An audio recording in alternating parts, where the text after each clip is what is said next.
If you can have world domination with one SKU, it's actually better than SKU proliferation and going nowhere. Because think about it, you're known for that one thing. And then when you do come up with your second or third SKU, people are captivated. They wait and see what happens.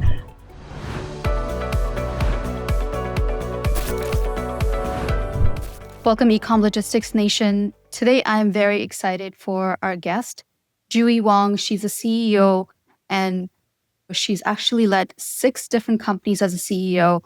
She comes to us with a ton of experience in an industry that is extremely competitive.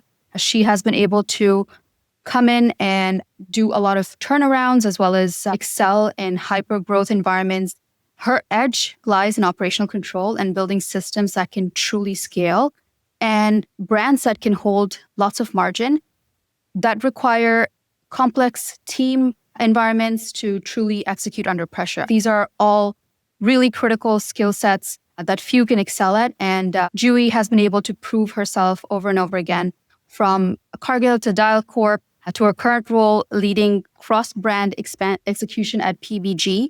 JuE understands that logistics isn't a cost center, it's a growth strategy. And if you are serious about supply chain as a competitive weapon, this is a conversation you need to listen to. Welcome to the show. Thank you for having me. Just to help our audience put some context around all of your background, if you can start by telling us about what brought you to this point, and then we can get into some more specific strategy and frameworks that you employ. The way I started on this journey, this corporate and career journey, wasn't really well scripted or planned, but I really applied myself in areas where I felt I could be differentiated.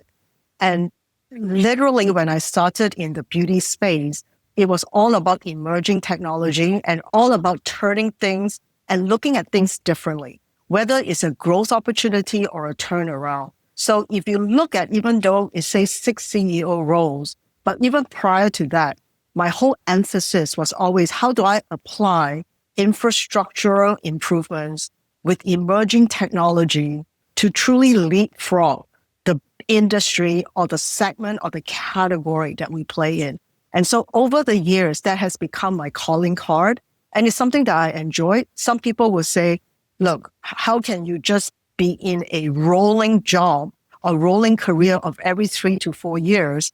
But that is what I feel is important, because you leave whatever company that you started with in a better place and everyone feels like they are able to contribute. And to me, that's the legacy I love putting together and being able to eventually bring people along and paying it forward.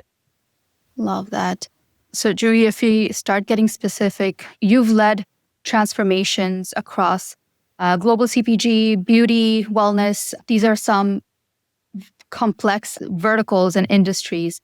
I'd love for you to tell us a little bit about how has your view evolved and shifted as you've thought about operations and how they tie into being able to drive success at the end of the day when you take a look at the bottom line for a business. How do you keep that mindset and keep everything cohesive and don't let the brand dictate the outcome that you're looking for, but truly make it cohesive and bring operations along with you? That's an excellent question. I will have to admit that when I first started in my CEO position, the focus very much was on the company, which is the brand, very much about the product innovation, and very much about sales and marketing. And what I took for granted for a while was that there was a support team behind us, be it in supply chain, operations, IT, HR, finance. After my first CEO role, it became apparent to me that a lot of these shared services, especially when it comes to operations and supply chain core of excellence or center of excellence, what we take for granted is that they're like the weatherman. When you get the weather right, nobody gives you credit. When you get the weather wrong, everyone is all over them. And it made it very clear to me that unless they have a voice, as we have discussions on strategy, growth, innovation, execution, financial planning, we are missing a very big piece of what could help a company accelerate, turn around, and reinvent itself. That is excellent. I think one of the things that we believe in very strongly and advocate for is making sure that CSCOs and supply chain leaders have a voice at the table. And that's something that I truly see come across in your vision and in your strategy. In my mind, that makes a huge difference. From our vantage point, we've seen a number of really amazing brands not being able to survive or thrive because they were not able to bring the supply chain leaders, all of the different aspects that need to be considered in planning, delivering the manifestation of the goods that need to be in the customer's hands can only be possible if the supply chain leadership is involved. What is your framework for making sure that there is an ability to identify those, to your point, the weatherman type of a mentality that there might be something you want to look out for? It might rain, take an umbrella. How do you involve supply chain leaders from that perspective? So first and foremost is giving them the right title. A lot of companies, they would never really have a chief title. It's always either a senior director, sometimes VP. By virtue of the titling and the authority that you give to this individual and the caliber that you're hiring for already speaks volumes to the rest of the organization. Because the organization is going to say, if this person who, even though is involved in meetings, does not carry the clout, the authority, nor the autonomy. So it is very important that not only the caliber of the individual, but right titling the position. First and foremost, it may be optics, but optics and perception, as we all know, is 99% of reality. Yeah. And when you do have this person sitting at the table with having that strategy discussion, that execution discussion, and where growth is going to come from, make sure that their voice is being heard and not being an afterthought. I've seen it happen a lot of times. If the CEO undermines that role, very often the rest of the organization will do. And I constantly use this analogy with not only my C-suite, but the entire company, with supply chain and operations and manufacturing in the room, so that they know they're hearing it directly, is to actually say, look, we can have the best marketing plan, and we will. We have the best product, we articulate it, we push it through our retailers, there's great buy-in. And you have nowhere to get those goods into the hands of the retailers. Your own brand.com cannot ship on time, and you are not able to get inventory even at the right place at the right time. Guess what? Everything is theoretical. So in theory, you would have had a great launch. In theory, you would have had great revenue. But in practice, what you have now done is create a lot of frustration, a lot of friction, both with your retailers, your vendors, and everyone else, including the end consumers.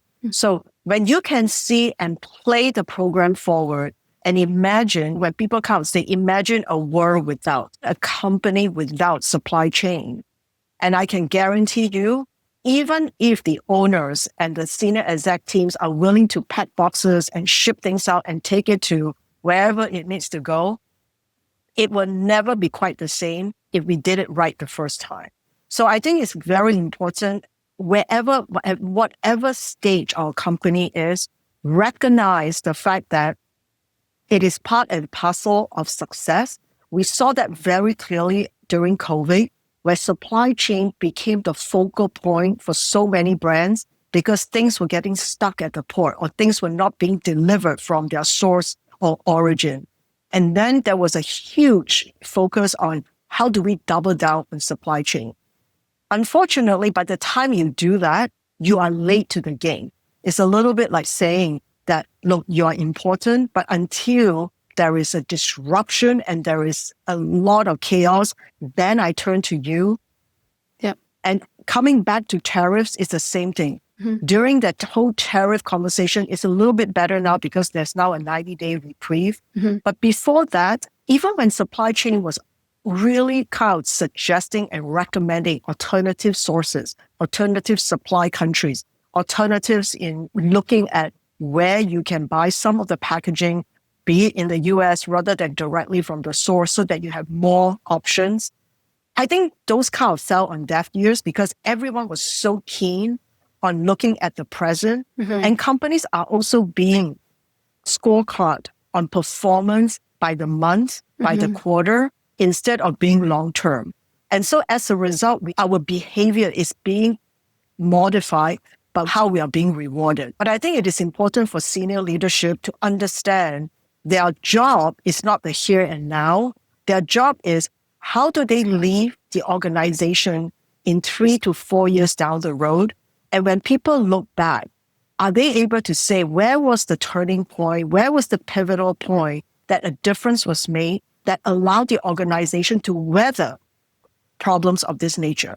When you react to a problem, you're actually not a very good leader. But if you are able to respond to a potential issue early on and then allow that decision to really drive less stress within the organization and therefore increase productivity and performance, that's the hallmark of thinking forward, looking forward, and around corners. I love that. So many great layers that you've added here, that organizational behavior lens that you added in terms of having the right titling, making sure that the right people actually have the optics and the ability to make decisions and weigh in when they should be heard and not when it's too late and they have to come in and fix rather than be more proactive. The ability to see around corners, I think this is such a compelling way to think about it. In your role, you have to manage both. So you spoke a little bit about the pressures of month to month, quarter to quarter deliverables and numbers that we all have to track towards. But there are a lot bigger strategic, long-term, year-over-year kind of implications. And especially in cases like yours, where you have multiple brands that you are overseeing and trying to drive the growth of, I think that adds another layer of complexity because there are a lot of opportunities to optimize, but you can also end up over-optimizing to the point where each brand loses that authentic voice, identity, branding. How do you balance it? How do you give the autonomy while taking things that should be optimized and perhaps be back office functions and give them the ability to get some reprieve on those functions? A lot of times when you have a platform of portfolio of different brands, it's an indication that there's critical mass. There's an ability to look at shared services on the back end. But on the front end, as far as consumers are concerned, they want to know what are they buying into, who are they connecting with, and why are they supporting the brand. So the DNA of that brand is critical in being authentic. The number of times we have used that phrase that people connect with authenticity, but it's now become a phrase so used that consumers roll their eyes when they hear that phrase, right? What you really need to do is to show up in action. There's never an easy road to success. Anytime somebody say, oh my gosh, company A, overnight success. But when you sit down with the founder and you talk to that team, they will tell every win is hard fought for. Every loss was a lesson learned.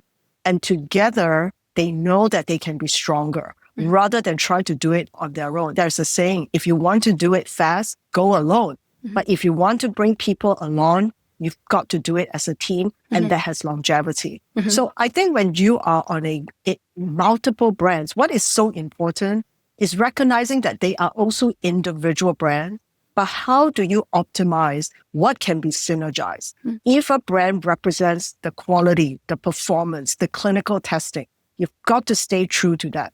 If a brand and another brand in your portfolio represents the fact that it is unique, it is a DTC brand, it connects with the consumers on how they crowdsource a lot of their innovation, they understand that it's almost an open source of getting people to be part of the community, then you continue on that path. My job is really not to second guess the leadership that's already in place, whether it's by brand, by function, or even by the virtue of the fact that they are a collection of C-suite platform executives. My job is actually say, how do I help them do their job even better and more efficiently? So I can be that voice of sanity to speak because I'm able to take a step back and look at the whole playing field. But at the end of the day, how it gets accomplished really depends on the individuals leading the functions and leading the brands. But the way they will only show up for a C-suite is that you empower them. Nothing is worse when a leadership micromanages the team. You've hired the best people to try to do their job, And then you want to second guess everything. Let's be honest. I may be the CEO, but I'm not going to be an expert in every functional detail. But what I can do is recognize where there's need to be hands off and when there's a need to come in. My favorite phrase to my team is always this: I will give you enough latitude and I will push you to do everything that you believe is right for the brand, but know that it will also create a net for you if and when you are going to fall. Because I want to give people the assurance that I'm not here to throw them under the bus, because at the end of the day, it stops with the CEO. Yeah. It doesn't matter whether you don't know, whether you were informed, you were not informed. You take all the credit and you need to also take all of the misgivings if that happens. And so never blame someone, because remember, when you point your finger at one person, the other 3 fingers are pointing back Right. at you. So it's very clear where the balance of power stands. Yeah, that's a great perspective. And I think one of the things that resonates really well with me is also the concept of centralizing certain aspects of the business, because that scale of multi-brand gives you the ability to perhaps centralize certain things and decentralize others. So that brand DNA truly does need to be decentralized. But I imagine there are other benefits that you can achieve through, let's say, procurement or other aspects that you can leverage because you have the ability to get volumes that Correct. others might not be able to demand. Yeah, absolutely. And if you think about it, to buy for one brand versus buying for 6 brands, if there is a synergy behind it and a consolidation, as like you say, in procurement or even in design and in innovation, try to at least get that synergy going and showcase to the brands why together we can do a lot more. There are instances where you want to have a separation, like we call a Chinese firewall. And that is because you want to keep all of the intelligence within a certain brand. But at the end of it all, who are we serving? You have to always ask that question. Are you serving a vanity of what the brand is, or are you serving the end consumer?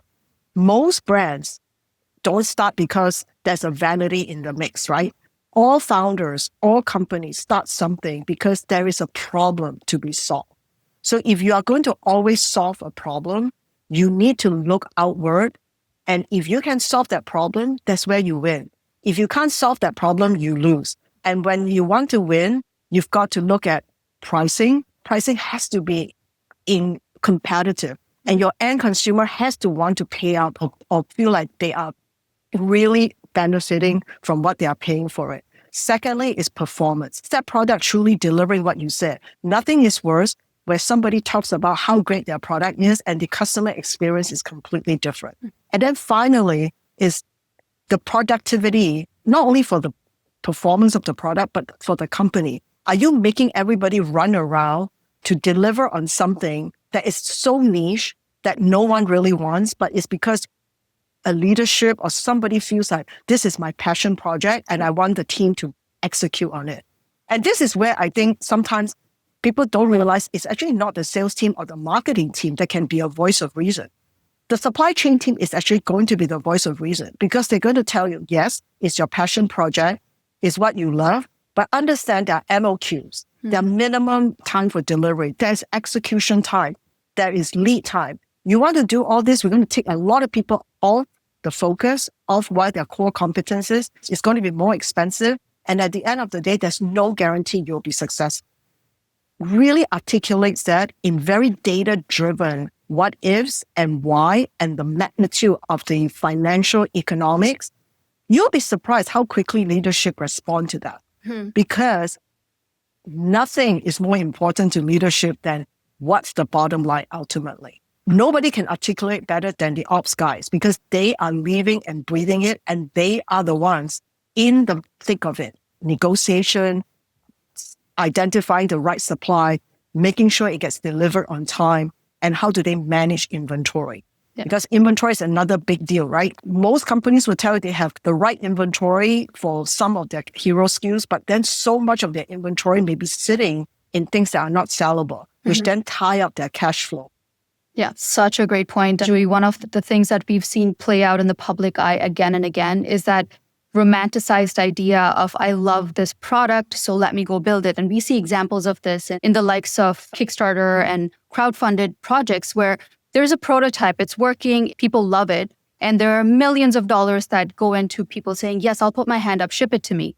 And then when supply chain actually gets into the picture and they take a look at, okay, you've made commitments to deliver this over the next 6 months, going from a prototype to actually building it at scale, having the inventory on hand and shipping it out, it takes so much. And we've seen so many projects fail that way. And that can be expanded onto many different lenses and industries as well. But I think you've framed it in such a good way that it absolutely is a non-negotiable. And thinking of it from that perspective, it can truly empower a lot of leaders.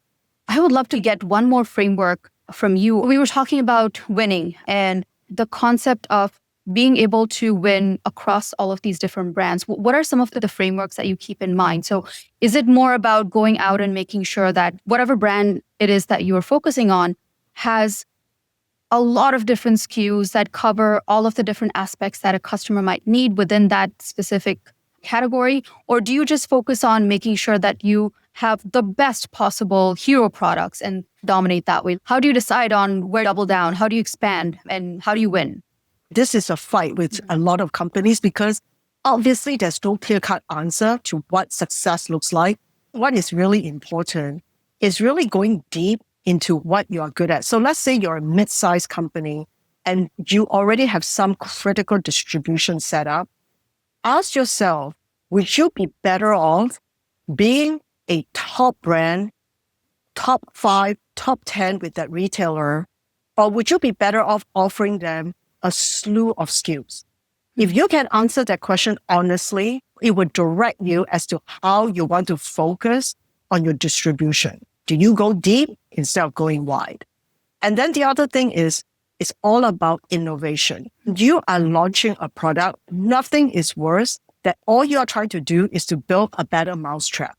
Consumers today don't need a better mousetrap. I have so many products in my medicine cabinet that if I did not buy another product, I probably would be fine. Obviously, the expiry date is a huge concern. But what I'm saying is that we all just have too much. Using fewer, bigger, better is much stronger for a consumer. And then the replenishment is guaranteed. So innovation to what a consumer needs and wants is very important. And then finally, I rather as a company have a couple of strong SKU and dominate globally. If you can have world domination with one SKU, it's actually better than SKU proliferation and going nowhere. Because think about it, you're known for that one thing. And then when you do come up with your second or third SKU, people are captivated. They wait and see what happens.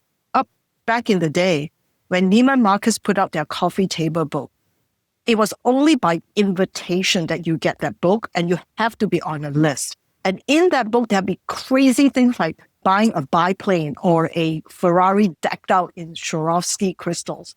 It's crazy, but the fact of the matter is you've got to be in the know to be invited to getting that book. Same thing with a SKU. If you are known for that SKU, guess what? You don't even have to advertise. Think of the money and the financial that you can save to create better products for your end consumer. So in a nutshell, it really is going deep instead of going wide, innovation with a purpose and impact that truly drives your bottom and top line and for your end consumer. And then finally, making sure you have SKU domination rather than SKU proliferation. If I think of myself as a customer, I agree with you, I have way too many products. But I also know that when I go into any beauty store and I'm trying to pick out what do I want, I have certain mental models as a customer on if I want this specific item, I know the best makers are one or two in my mind. And I think that concept of truly dominating from that perspective and then getting the customer to look forward to what else are they going to do? I'll try it out because it's this product that I have from them is so good and I can truly see the impact for myself. I'm going to test out the next thing that they release. So truly becoming dominant in that thing that you do because you don't have the pressure of creating every single possible thing. And then the memorability is much higher because you're known for that specific item. I love that philosophy and truly it shows up across your portfolio.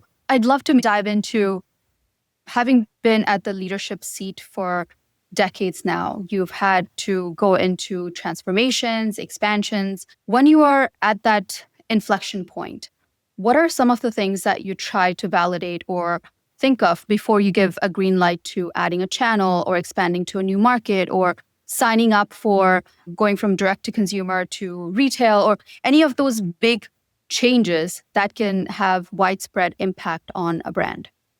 So my mentor and my go-to playbook is usually, how do I work with the talent that I already have rather than trying to dismantle the team and trying to bring on new people, because the acclimation for a new team is going to take a long time. I also am known not to parachute in your own team, because to me, when you do something like this, what it causes is a lot of anxiety and stress with the original team. So how you articulate it and how you really bring yourself in that mix, in their mindset, will help you as a leader to buy in and get them to buy in rather to support your vision. The first thing I have a conversation with the leadership team in the company I step into is to say, look, none of you started at this company with that attitude of, let's just be really mediocre. Let's not be noticed. Let's just go under the radar, continue to make my salary. Doesn't matter if I make a bonus. Let's just coast.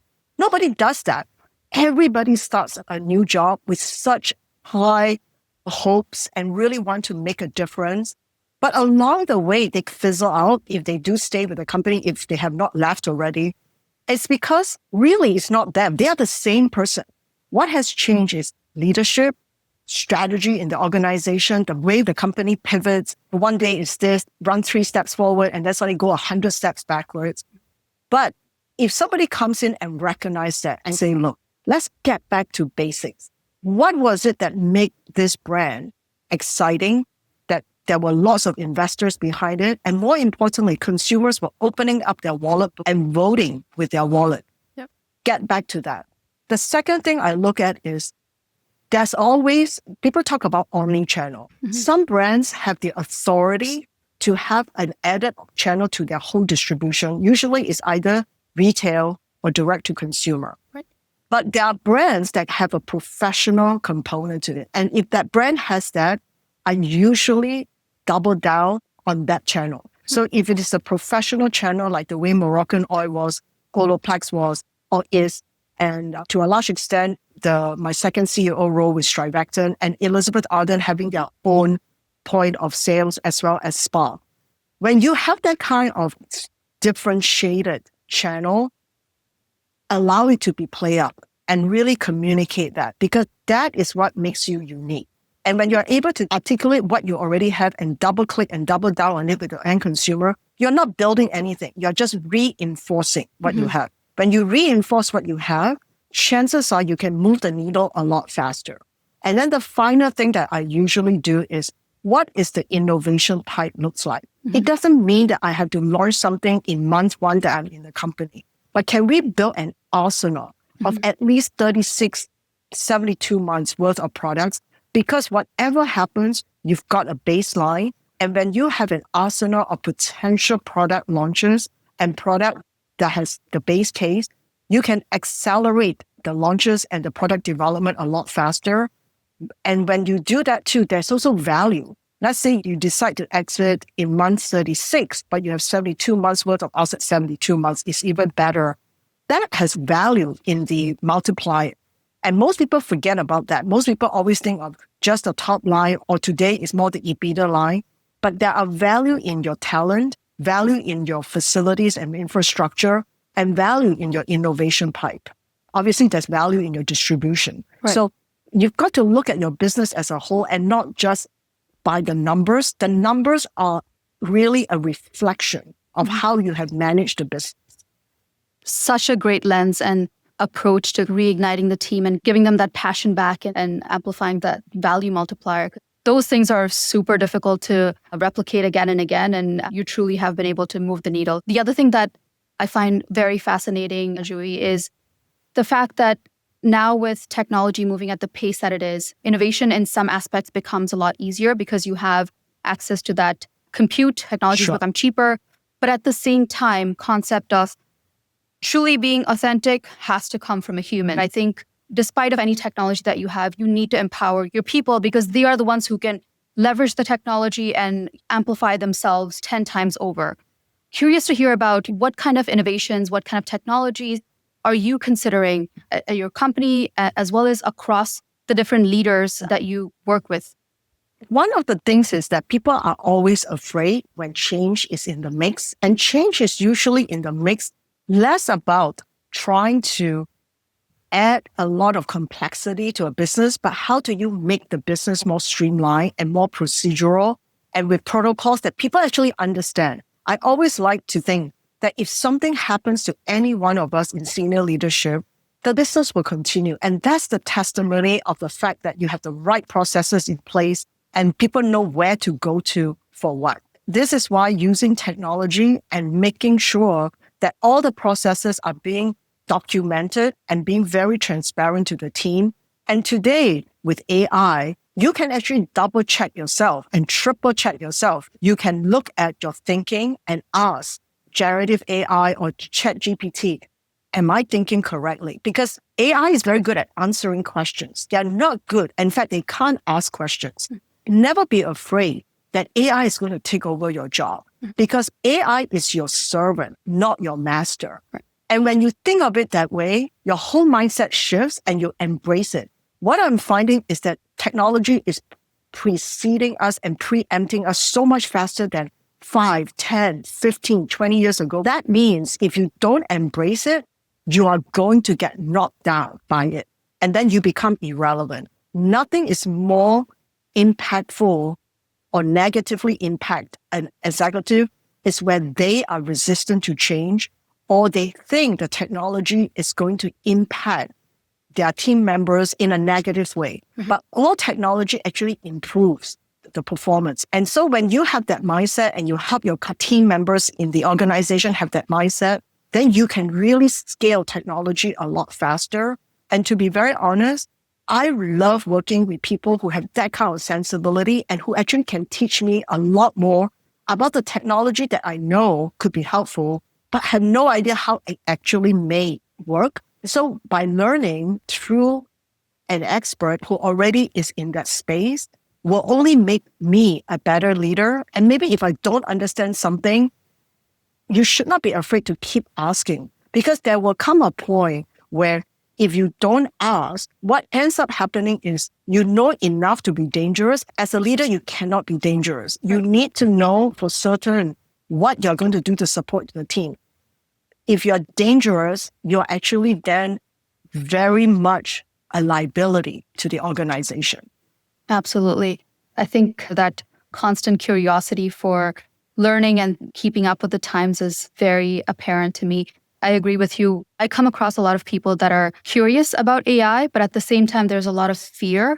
And I think Einstein, something that he mentioned was, if I have an hour to solve a problem, I will spend 55 minutes defining it. Yes. So, and then the last 5 minutes on the solution. And it's such a good lens because truly questioning yourself and checking your assumptions and making sure that the problem that you are trying to solve is the right one is such an important aspect of before you go into solutioning. And I think AI can truly be your best friend, your assistant in helping make sure that you are checking yourself and going through those assumptions and truly defining a problem before you just go head first with a shallow set of ideas or knowledge and become dangerous to an organization or even to yourself. So I love the way you phrase that. I'll round it out by asking you for some advice on behalf of the brands that are listening today. There are newer brands that are trying to make a name for themselves, that are trying to survive in this economy with all of the volatility that's going on right now. If you could give them a piece of advice on how they can not just survive these times, but thrive and become a long-term success, what would that be? Always make sure that you are profitable. Anytime when someone starts a company and kind of say, okay, I need to spend a lot more before I will make money, that might have been true a couple of years back. In today's environment, no one is going to forgive business for constantly losing money and not making it. Yes, there will be people who say, how can I be profitable if I don't invest behind it? We're not saying don't invest behind it, but focus on what you invest. In today's environment where digital is so prevalent and you're able to measure returns, just make sure that whatever you put in that investment, know that there are opportunity costs. If you put money in a place, you can't put money in another place because you don't have an infinite bucket of money. Yeah. So just be very alert as to where you are putting your money and how you are hiring people, especially if you are starting out, and who are the people that you're hiring. People tend to hire a lot of sales, a lot of marketing, even advertising and digital knowledge. I will come back to supply chain because you've got to get your goods out. And when somebody receives it, most people start off as DTC, right? When you get your goods, guess what? It's the experience that matters. If you open that unboxing and it makes you smile, you may actually want to take a little bit of a social media post so that you can support that company. All these little things adds up to value. And so I would say, make it personal, but at the same time, understand that making a profit and helping get your business to a stage where it can be scaled is a primary thing for business. Unless you want to be in the nonprofit world, it's a whole different dynamic. But if you're in the for-profit world, you just need to make sure you are responsible, even though it's your own money, but it's still your friend. Maybe you borrow it or have investors who are family and friends. You've got to be responsible for that. That's a great point. If you are not making money, then it's a hobby, it's not a business. Keeping profitability first, keeping the first principles first. We've woven so many threads together today on how to use supply chain to drive growth, how to align multi-brand excellence, and how to stress test against your own internal risk. I truly appreciate your time today. I'd love for you to maybe share with our audience how they can keep up with you on social media, as well as how can they learn more about all the different brands. They can find me on LinkedIn. Just type in my name, JuE Wong. I'm also on Instagram. It's also my name. I'm also on TikTok. And thank you for giving me the opportunity again. Yeah, absolutely. Such a pleasure. We will add all of the links in the podcast show notes as well. JuE, thank you again. Truly appreciate your time. Thank you.